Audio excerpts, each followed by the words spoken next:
जया मानला देव तो पूजित आहे, परी देव शोधून कोणी न पाहे. जगी पाहता देव कोट्यानुकोटी, जया मानसी भक्ती जे तेची मोठी. जय जय रघुवीर समर्थ, पुंडलिक वरदा हरी विठ्ठल श्री ज्ञानदेव तुकाराम, पंढरीनाथ महाराज की जय. काय सुंदर समर्थाने आपल्या समाजाचं निरीक्षण केलंय पहा. प्रत्येक जण आपल्या मनाप्रमाणे त्या त्या दैवताला मोठं मानतो. म्हणजे काय? आपापल्या मनाप्रमाणे म्हणजे काय? तर साधारणतः अनेक आपण मूर्तींना, अनेक देवस्थानांना, अनेक ठिकाणच्या उपासना मंदिरांना आपण भेट देत असतो. आता एखाद्या वेळेला एखाद्या मंदिरामध्ये जाताना आपल्या मनामध्ये काहीतरी इच्छा असते, काहीतरी काम राहिलेलं असतं, त्याचं आपलं चिंतन चाललेलं असतं. आणि असं चिंतन चाललेलं असताना आपण त्या मंदिरामध्ये जातो, भगवंताला नमस्कार करतो आणि चुकून ते चिंतन आपण तिथे बोलून टाकतो. आणि मग ते 2 दिवसांनी खरं ठरतं. झालं, हा एकदा मुद्दा झाला की नवसाला पावणारा देव, या दृष्टीनं मग सतत त्या मंदिरामध्ये जायला सुरुवात होते. काय गंमत आहे पहा. अमुक एक दैवताची मूर्ती मला आवडते, किंवा त्यातलं तत्व मला आवडतं, किंवा ते दैवी तत्व मला मिळावं म्हणून मी तिथे चाललो आहे, असा कुठलाही भाव मनात न येता माझ्या मनात होतं, तिथे गेलो आणि झालं बघा. म्हणजे त्या देवळाचा उपयोग, त्या देवमूर्तीचा उपयोग आपण काहीतरी नवस करणे आणि त्याच्याकडून नवस फेडून घेणे, एवढ्या व्यापारासाठीच होतो. एका कोण्या कवीनं फार सुंदर 2 ओळी लिहिल्या आहेत की माणसं दुकानात वागल्यासारखीच देवळात वागतात, समोर काहीतरी पैसे टाकून काहीतरी मागतात. किती छान गोष्ट आहे मला सांगा. दुकानदारी नाही आहे तिथे. भगवंताच्या समोर खरं जाताना सांगायचंय, मागणे न काही सांगण्यासी आलो, आम्ही विठ्ठलाच्या भजनात नालो. अरे भगवंता केवढं दिलंयस, पण नाही हो आजोबा मला चॉकलेट पाहिजे. झालं, आजोबाने चॉकलेट दिलं. आजोबा मला 100 रुपयाचं पेन पाहिजे. झालं, आजोबाने 100 रुपयाचं पेन दिलं. आजोबा मला 10,000 रुपयाची सायकल पाहिजे. बरं, अरेच्या, म्हणजे मी सारखं मागतोय आणि तो बिचारा काही ना काही मला देतोय. या सगळ्या देण्या घेण्यामध्ये जर एखादा नातू किंवा ती नात जी कोणी मागती आहे, तिला जाणीव अशी व्हायला पाहिजे की आपण आजोबांना मागतो, आजोबा आपल्याला देतात. पण आजोबा आता नोकरीवर नाही आहेत, ते पेन्शनवर आहेत, त्यांचं पेन्शन चालू आहे.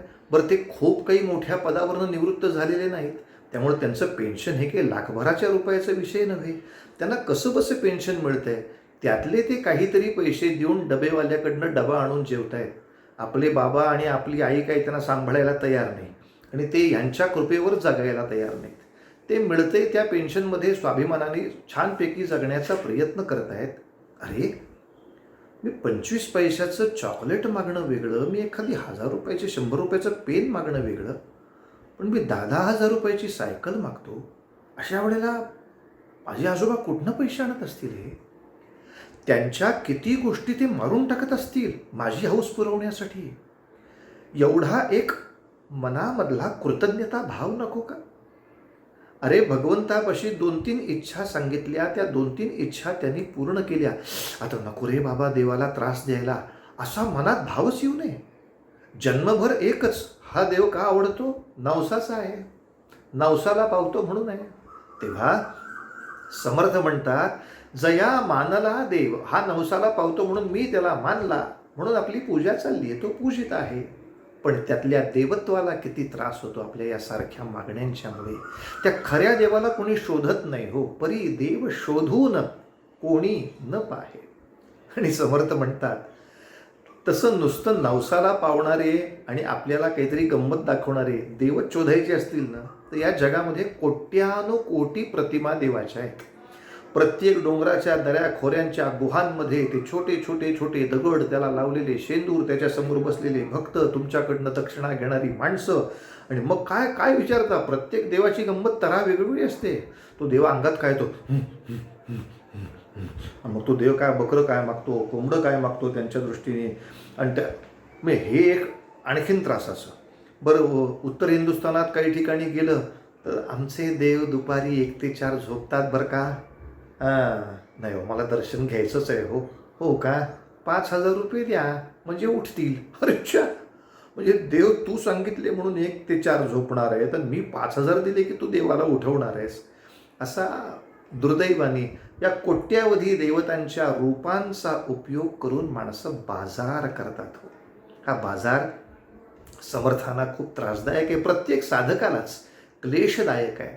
म्हणून ते म्हणतात, या सगळ्या कोट्यानुकोटी वेगवेगळ्या प्रतिमांना नुसतं सजवणं, नटवणं, त्यांना आंघोळ घालणं, त्यांना नैवेद्य दाखवणं, आम्ही एवढी देवस्थानं केली, ह्या सगळ्या चर्चांच्या पेक्षा ज्याच्या मनामध्ये मागणे न काही सांगणे असे आलो. अनेक देवस्थानांना मी भेटी दिल्या. मला भगवंतांनी जी ऐपत दिली होती त्या ऐपतीप्रमाणे त्या त्या देवस्थानांनी केलेल्या दानधर्मामध्ये मी माझं योगदान दिलं आणि त्याच्यावर लक्ष ठेवलं की या सगळ्या धनाचा उपयोग आपल्या अन्नदानासाठीच करा बरं का. सगळ्या विद्यार्थ्यांना विद्यादानासाठी करा. मंदिर हे छानपैकी एक आधार केंद्र असावं विद्यादानाच्या दृष्टीनं, आरोग्याच्या दृष्टीनं. असं काही छान आपल्या या देवस्थानाचं करा. अशासाठी मी त्या ठिकाणी त्या भगवंताच्या कार्यालाच माझ्याकडून यथाशक्ती मदत केली. मला कशाला हवं आहे, खूप दिलं देवाने. अशी ज्याच्या मनामध्ये भक्ती असेल तो माणूस खरा मोठा. त्याचं दर्शन देवाला जास्त आवडतं. अरे, आपण देवाचं दर्शन घेतो, पण देवसुद्धा आपलं दर्शन घेतच असतात. आतमध्ये काय माणूस आहे ते देवालाही कळत असतं. या दृष्टीनं त्याच्याकडून सारखं मागत बसण्यापेक्षा त्याच्या कार्यामध्ये त्यानेच दिलेल्या साधनांना आपण वापरून आपण काय योगदान देऊ शकतो असा विचार करून आपली साधना, भक्ती आणि समाजकारण उन्नत करावं. यासाठी समर्थांचा हा श्लोक लक्षात घ्यायचा. जया मानला देव तो पूजित आहे, परी देव शोधून कोणी न पाहे. जगी पाहता देव कोट्यानुकोटी, जया मानसी भक्ती जे तेची मोठी. जय जय रघुवीर समर्थ.